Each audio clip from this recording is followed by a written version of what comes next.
வணக்கம். நான் ராதாகிருஷ்ணன் ராஜாராம், மலையக மக்கள் முன்னுடைய பிரதித் தலைவர்.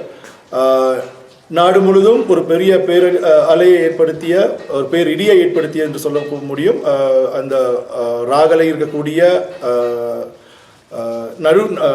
நடுத்தோட்டம் என சொல்லக்கூடிய அந்த தோட்டத்தில் 6 குடும்பங்கள் நீதிமன்ற தீர்ப்பில் அவர்கள் தாங்கள் இருக்கக்கூடிய வீடுகளை விட்டு அகற்றப்பட்டிருக்கின்றார்கள்.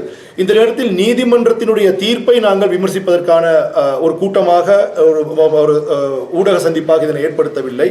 நீதிமன்ற தீர்ப்பு நாங்கள் அதை கேள்விக்கு உட்படுத்தவும் இல்லை.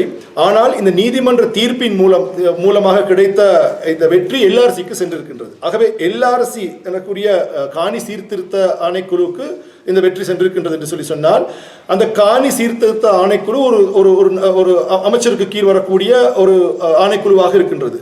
ஆகவே அமைச்சருக்கு முடியும், லால்காந்த் என சொல்லக்கூடிய அந்த அமைச்சருக்கு முடியும் அந்த தீர்ப்பின் மூலமாக இருந்த அந்த 6 குடும்பங்களுக்கும் மீண்டும் அந்த இடத்தை, அதே வீட்டை, அதே இடத்தை பெற்றுக் கொடுக்க முடியும்.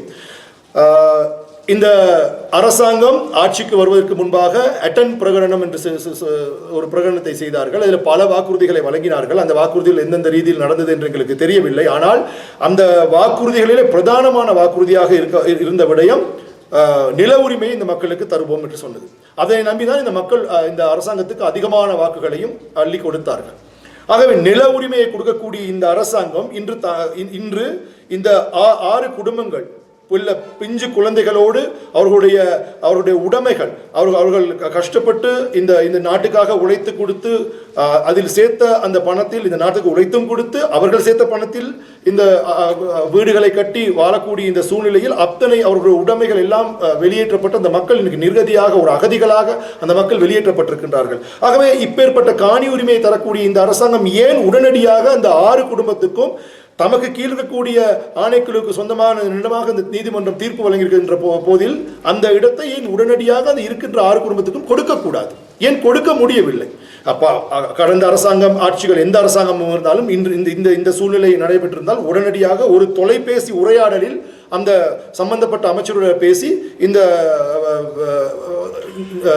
காணி சீர்திருத்த ஆணைக்குழு மூலமாக இந்த இடத்தை உரியவர்களுக்கு இந்நேரம் கொடுத்திருப்பார்கள். ஆகவே இந்த மாற்றத்தையும் இந்த நாட்டிலே காணி உரிமையும் பேசி வந்த இந்த அரசாங்கம் ஒரு செய்யக்கூடிய விடயத்தை செய்வதற்கு கூட இந்த அளவு யோசிப்பார்கள் என்று சொன்னால் இது ஒரு மிகப்பெரிய ஒரு பேரழிவை, இன ஒடுக்குமுறையை எங்கள் மத்தியில் ஏற்படுத்துவதாக நாங்கள் கருதுகின்றோம். ஆகவே இந்த 6 குடும்பங்களுக்கும் ஒரு நீதி கிடைக்கும்